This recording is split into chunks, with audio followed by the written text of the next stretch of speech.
नमस्कार प्रणाम। हम भोजपुरी लोकगीत गायक शैलेंद्र शर्मा फिर से अपन पूरा टीम के साथ एगो चैती गीत के धुन बाटे, कोरोना के गीत बा। जल्दी भगाओ बउआ, जल्दी भगाओ। अपना बिक्की चचा के साथ में गावत नहीं जा। हमारा आशा ना पूरा विश्वास बगैर सब के बढ़िया लागी कैले बार भारी ससतिया हो रामा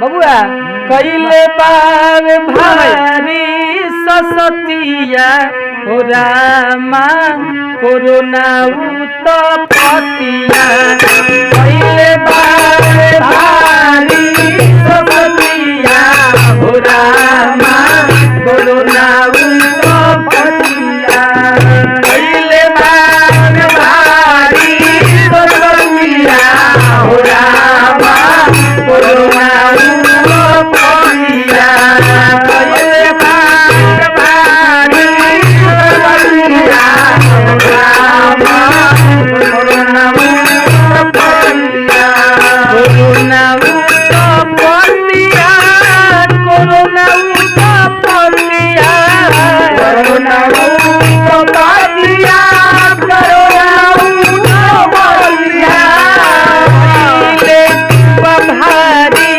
ससतिया हो रामा कोरोना उत्पतिया ले बभारी ससतिया हो रामा कोरोना उत्पतिया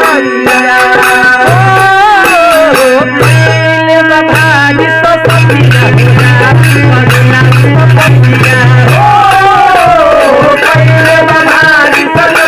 हो रामा कोरोना उत्पतिया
कोरोना